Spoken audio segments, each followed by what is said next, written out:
Fui trancada no porão por dias. Só descobri o motivo quando a polícia arrombou a porta. Meu nome é Lorraine, tenho 17 anos, e até 3 dias atrás, eu acreditava que conhecia meus pais. Nossa casa fica no interior de Itu, uma construção antiga de tijolos aparentes que sempre pareceu maior do que realmente era. As janelas de madeira rangem com o vento, e o cheiro de mofo se mistura com o aroma do café que minha mãe, Neide, faz todas as manhãs às 5:30 em ponto. Papai, Sérgio, levanta antes dela para ler a Bíblia na varanda dos fundos, sussurrando versículos como se fossem segredos que só Deus deveria ouvir. Sempre achei estranho como eles me olhavam. Não era o olhar comum de pais para a filha. Era algo mais intenso, quase estudioso, como se eu fosse um quebra-cabeça que eles ainda não haviam conseguido montar completamente.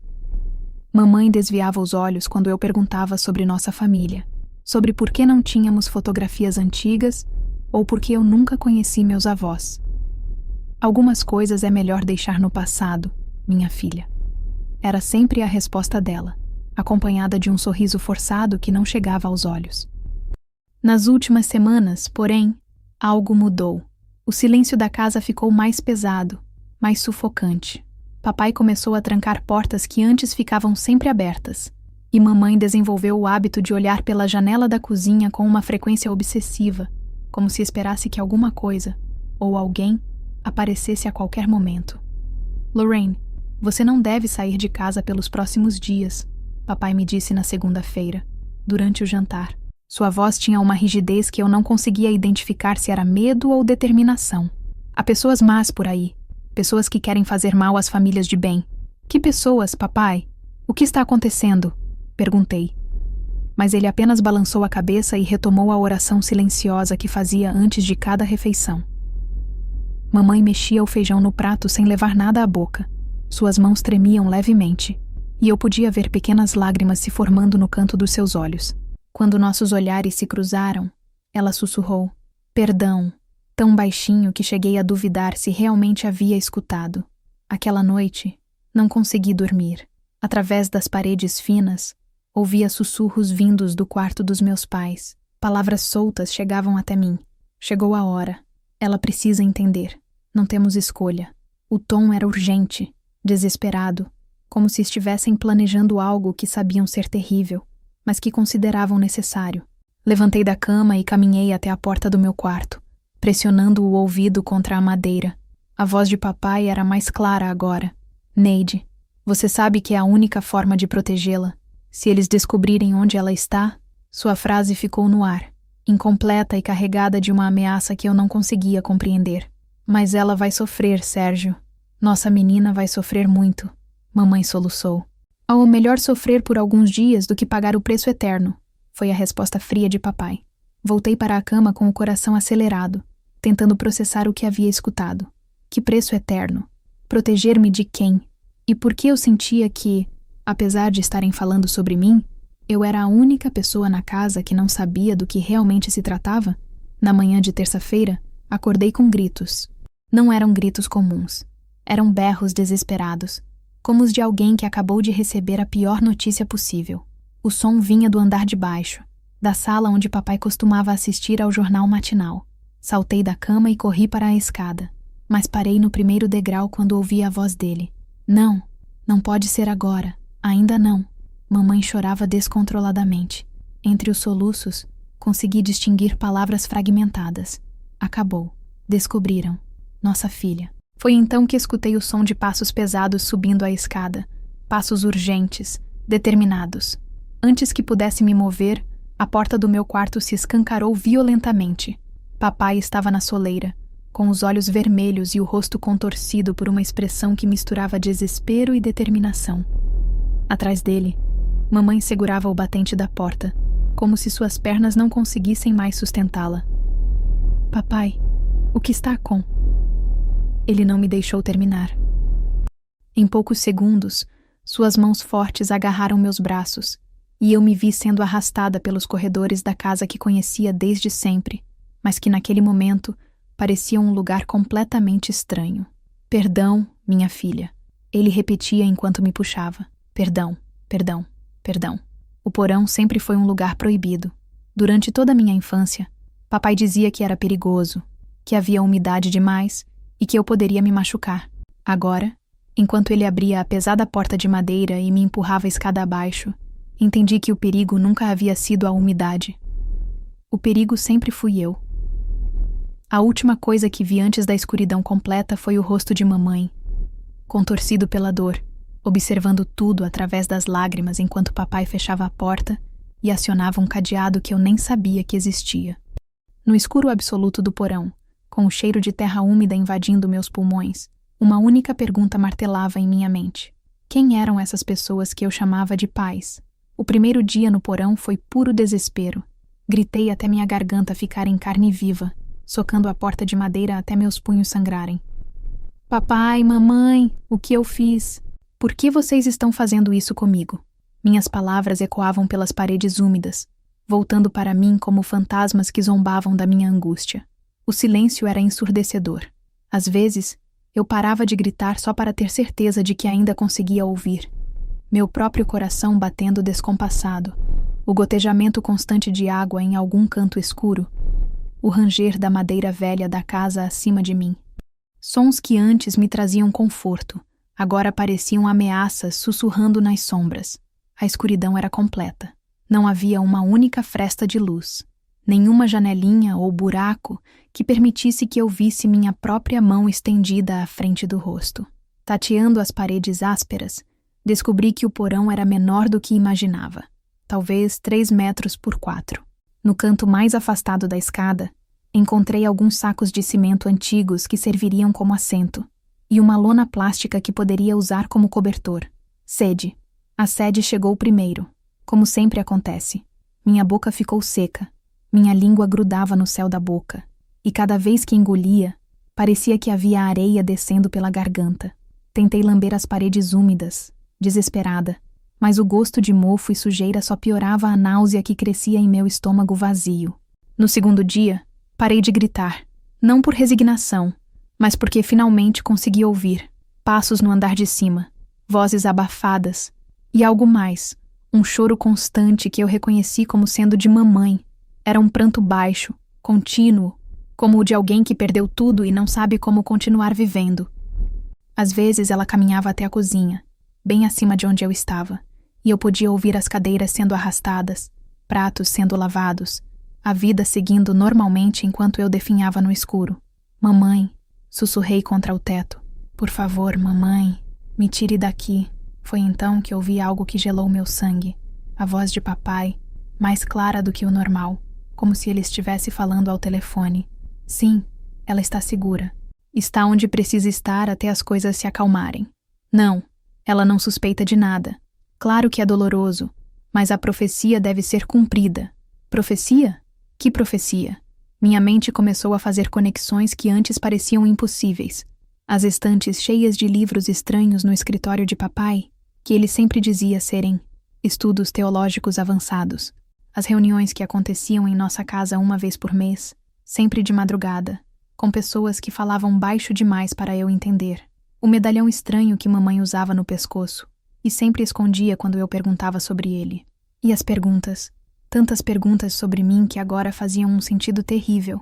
Você tem sonhado ultimamente, Lorraine? Que tipo de sonhos? Você sente algo diferente quando está perto de lugares antigos? Já teve a sensação de que não pertence a este mundo? No terceiro dia, ouvi mamãe chorando diretamente acima de mim. Seus soluços eram tão intensos que parecia que ela estava se despedaçando por dentro. Entre as lágrimas, consegui distinguir algumas palavras. Minha menina, minha pobre menina. Perdão, meu Deus, perdão. Mamãe! Gritei com toda a força que ainda restava em mim. Eu estou aqui embaixo.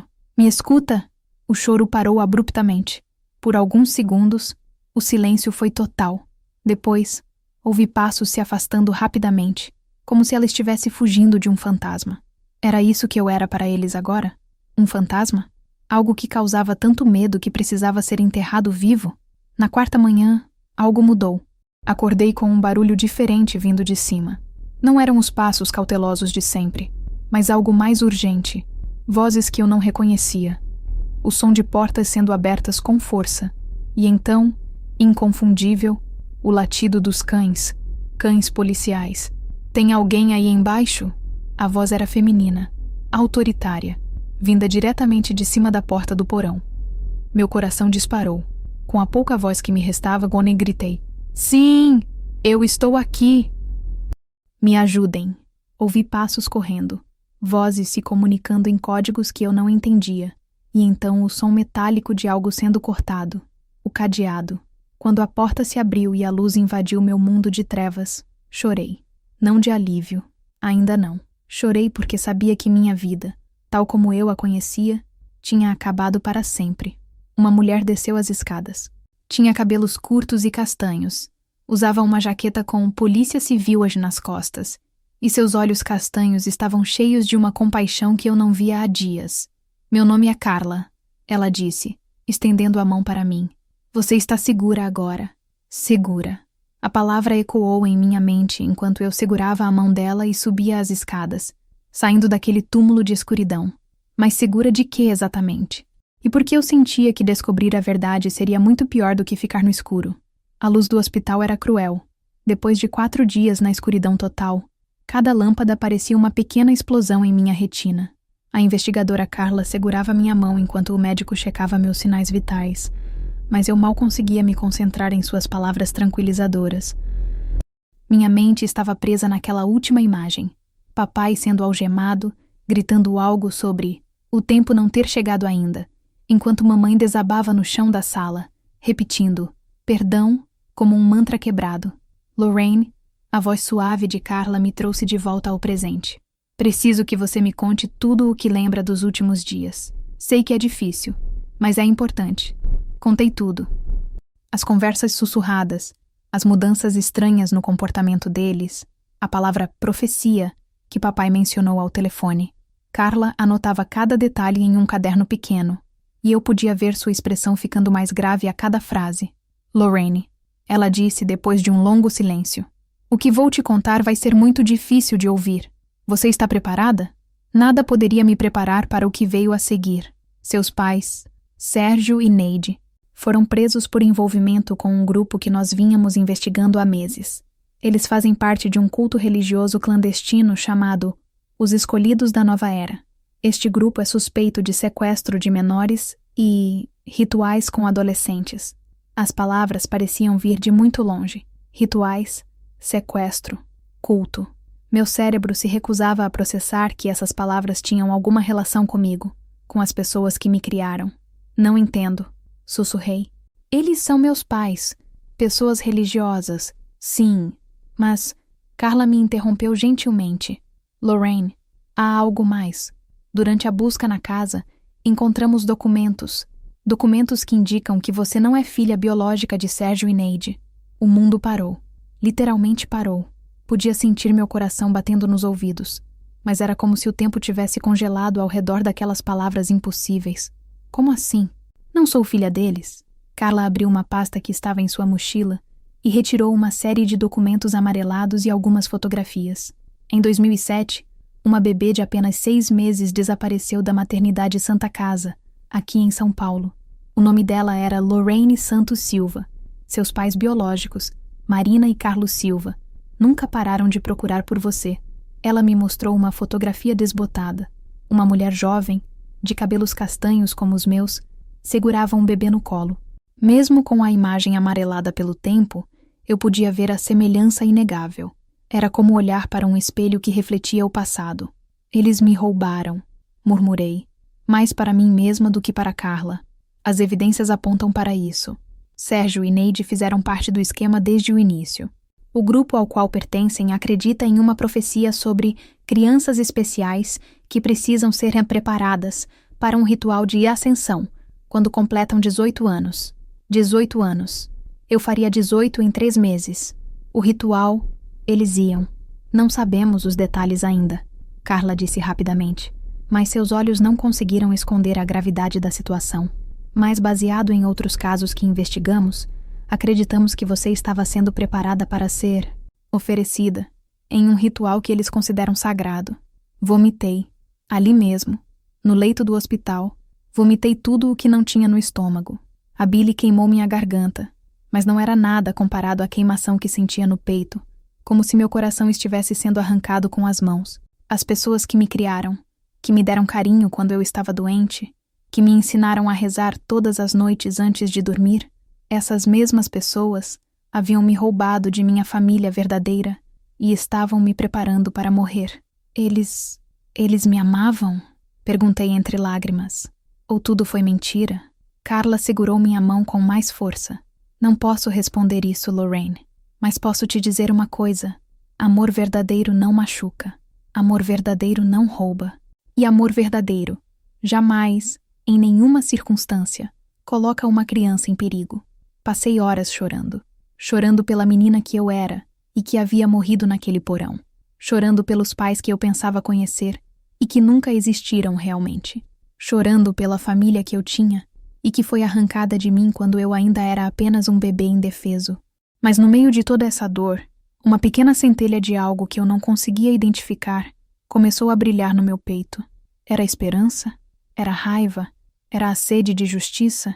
Talvez fosse tudo isso junto, porque pela primeira vez em 4 dias, eu sabia uma coisa com certeza absoluta. Eu queria viver, não para cumprir nenhuma profecia sombria, não para ser o sacrifício de ninguém. Eu queria viver para descobrir quem eu realmente era, longe das mentiras, longe do medo, longe da escuridão. Carla, disse, enxugando as lágrimas. Eu quero conhecer minha família verdadeira. Ela sorriu pela primeira vez desde que nos conhecemos. Eles estão esperando por você há 17 anos, Lorraine. E acredite em mim, eles nunca pararam de te amar. 3 dias depois, eu estava sentada em uma sala pequena da Delegacia de Polícia Civil, tremendo como uma folha no vento. Não de frio, o dia estava quente em São Paulo, mas de pura ansiedade. Em poucos minutos, eu conheceria as pessoas que me geraram, que me perderam, que passaram 17 anos procurando por mim. Carla sentou ao meu lado, percebendo o meu nervosismo. Você não precisa fazer isso hoje se não se sentir pronta, disse ela pela 10ª vez. Não, respondi, apertando o punho pequeno que ela me havia dado. Era um elefantinho de pelúcia que pertencera à filha dela quando criança. Preciso fazer isso. Preciso saber. A porta se abriu, e meu mundo mudou para sempre. Uma mulher entrou primeiro. Tinha por volta de 40 anos, cabelos castanhos grisalhos presos em um rabo de cavalo simples, e usava uma blusa azul clara, que realçava seus olhos idênticos aos meus. Atrás dela, um homem alto, de barba bem aparada e sorriso tímido, segurava a mão dela como se fosse a única coisa que o impedia de desmoronar. Marina e Carlos Silva, meus pais verdadeiros. Marina me viu e parou no meio da sala. Suas mãos voaram para a boca, e eu pude ver lágrimas brotando em seus olhos antes mesmo que ela conseguisse falar. Carlos a segurou pelos ombros, mas seus próprios olhos estavam vermelhos de emoção. Lorraine? Marina sussurrou meu nome como se fosse uma oração. Nossa, menina? Não consegui falar. Apenas acenei com a cabeça, sentindo minhas próprias lágrimas começarem a escorrer. Ela se aproximou lentamente, como se tivesse medo de que eu desaparecesse se fizesse movimentos bruscos. Quando chegou perto o suficiente, estendeu a mão hesitante e tocou meu rosto, como se estivesse checando se eu era real. Você tem a mesma cicatrizinha na sobrancelha que tinha quando bebê, ela disse, sorrindo através das lágrimas. A de quando você tentou engatinhar e bateu no canto da mesa de centro. Inconscientemente, levei a mão à pequena marca na sobrancelha esquerda que sempre achei que fosse de nascença. Sérgio e Neide nunca me contaram como havia acontecido. Você se lembra de mim? Perguntei, minha voz saindo mais rouca que o normal. Todos os dias, Carlos falou pela primeira vez, sua voz grossa de emoção. Todos os dias dos últimos 17 anos, eu acordo pensando em você. Seu quarto ainda está do mesmo jeito que deixamos quando você desapareceu. Marina se ajoelhou na minha frente, e pela primeira vez em dias, eu não senti medo de um adulto. Senti algo que havia esquecido que existia. Segurança. Minha filha, ela disse. E essas 2 palavras carregavam tanto amor que meu peito doeu. Você não pode imaginar como te procuramos. Investigadores particulares, videntes, médiums, grupos de apoio. Nunca perdemos a esperança de te encontrar. Mas, como vocês sabiam que eu ainda estava viva? Uma mãe sabe, Marina disse simplesmente. Meu coração sempre soube que você estava viva, em algum lugar, esperando para voltar para casa. Eles me contaram sobre os 17 anos que se passaram, como o casamento deles quase não resistiu à minha perda, mas como o amor compartilhado por mim os manteve juntos. Como eles tentaram ter outros filhos, mas Marina nunca conseguiu engravidar novamente, como se seu corpo se recusasse a substituir a filha perdida. Como transformaram a dor em ação, criando uma ONG para ajudar outras famílias que passaram pela mesma tragédia. Tenho uma coisa que preciso te contar, Marina disse depois de um tempo. Quando você nasceu, você chorou por 3 dias seguidos. Nada a acalmava, nem colo, nem música, nem leite. Até que um dia, seu pai começou a cantar aquela música da Sandy Júnior, Imortal, e você parou de chorar instantaneamente. Carlos riu, ainda emocionado. A partir daquele dia, eu cantava para você dormir todas as noites. Às vezes ainda canto, sozinho no carro, pensando em você. Algo se rompeu dentro de mim. Sem conseguir me controlar, comecei a chorar. Mas não era mais o choro de desespero dos últimos dias. Era o choro de alguém que havia encontrado o caminho de casa depois de estar perdido por muito tempo. Marina me envolveu em seus braços. E pela primeira vez em 17 anos, eu estava nos braços da minha mãe verdadeira. Ela cheirava a lavanda e a esperança. E quando Carlos se juntou ao abraço, eu soube que essa era a sensação que as pessoas chamam de família. Eu quero ir para casa, sussurrei contra o cabelo de Marina. E quero conhecer meu quarto. Quero ouvir papai cantar. Quero ser sua filha de novo. Você nunca deixou de ser, Carlos disse, beijando o topo da minha cabeça. E agora nós vamos ter o resto da vida para compensar o tempo perdido. Enquanto saíamos da delegacia, mãos dadas como uma família de verdade, olhei para trás uma última vez. Não para a polícia ou para Carla, que continuaria cuidando do meu caso. Olhei para trás simbolicamente para a menina que eu era ontem. A menina criada em mentiras, preparada para morrer, escondida no escuro. Essa menina ficou para trás. A mulher que caminhava ao lado de Marina e Carlos em direção ao futuro era alguém completamente nova. Alguém que havia escolhido viver. 2 anos depois, estou sentada na biblioteca da Faculdade de Psicologia da USP, redigindo meu trabalho de conclusão de curso sobre trauma e resiliência em sobreviventes de cultos religiosos. O tema não é coincidência. É minha forma de transformar a dor em propósito, a cicatriz em força. O julgamento de Sérgio e Neide aconteceu há 6 meses. Foi um dos momentos mais difíceis da minha vida, mas também o mais libertador. Precisei olhar nos olhos das pessoas que me criaram e chamá-las pelo que realmente eram, sequestradores. O culto e os escolhidos da nova era foi desmantelado, e outras 15 crianças foram resgatadas de situações similares à minha. Durante o julgamento, Neide finalmente falou a verdade. Entre lágrimas genuínas, ela confessou que sempre soube que eu não era sua filha, mas que havia se apegado a mim de forma tão intensa que conseguiu justificar o sequestro como vontade divina. Sérgio, por outro lado, mostrou-se irredutível até o fim, insistindo que havia salvado minha alma e que um dia eu entenderia. Eu nunca entenderei, e está tudo bem. Minha nova vida com Marina e Carlos não foi um conto de fadas. Os primeiros meses foram difíceis. Eu tinha pesadelos constantes, ataques de pânico quando ficava sozinha por muito tempo, e uma necessidade obsessiva de controlar cada aspecto do meu ambiente. Terapia se tornou parte essencial da minha rotina, e através dela, aprendi que trauma não é algo que você supera, é algo que você aprende a carregar de forma mais leve. Adra. Fernanda, minha psicóloga, me ajudou a entender que minha experiência, por mais terrível que tenha sido, me deu uma perspectiva única sobre a condição humana. Você conhece tanto a escuridão quanto a luz, ela disse uma vez. Isso te torna especialmente qualificada para ajudar outros que estão perdidos no escuro. Foi assim que nasceu meu projeto de extensão universitária, Luz no Túnel, um grupo de apoio para jovens sobreviventes de traumas familiares. Começamos com apenas 3 pessoas se reunindo na minha casa uma vez por semana. Hoje, somos uma organização reconhecida pelo Ministério Público, com sede própria e 20 voluntários. Marina se tornou minha maior parceira nesse projeto. Ela largou o emprego no banco para se dedicar integralmente à ONG que criamos juntas. Minha filha foi devolvida para mim, ela costuma dizer aos pais que atendemos, e agora eu quero ajudar outras famílias a não desistirem nunca. Carlos retomou o hábito de cantar para mim, mas agora são outras músicas, canções que escolhemos juntos, que falam de recomeços e esperança. Às vezes, quando termino um dia difícil de estudos, ele aparece na porta do meu quarto com o violão e canta até eu adormecer.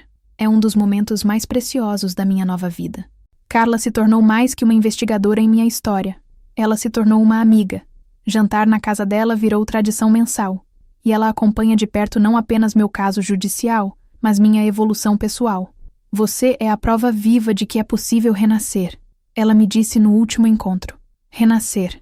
É exatamente isso que sinto que aconteceu comigo.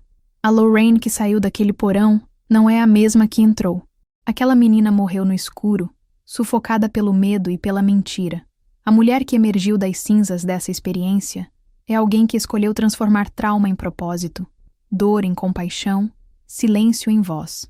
Hoje, quando falo para grupos de jovens sobre minha experiência, sempre termino com a mesma frase: vocês não são definidos pelo que fizeram com vocês. Vocês são definidos pelo que escolhem fazer com essa experiência. Tenho 20 anos agora, e cada dia que vivo é uma vitória contra a profecia sombria que tentaram impor sobre mim. Não me tornei um sacrifício sagrado, me tornei uma sobrevivente sagrada. Não fui oferecida aos deuses de um culto delirante. Me ofereci ao serviço de quem precisa de luz no meio da escuridão. Meu celular vibra com uma mensagem de Marina. Filha, preparei sua comida favorita para o jantar. Seu pai já está afinando o violão. Te amamos. Sorrio e guardo o celular. Pela janela da biblioteca, vejo o pôr do sol pintando o céu de laranja e rosa, cores que aprendi a associar com esperança, não com fim. Fecho o laptop, guardo os livros na mochila e caminho para casa, para a minha verdadeira casa, com minha verdadeira família, para viver minha verdadeira vida. Uma vida que eu escolhi, uma vida que eu construí, uma vida que é inteiramente, inegavelmente minha. Fim. Obrigada por assistir até o final. Você gostou da história? Deixe um comentário. Quero saber o que você achou.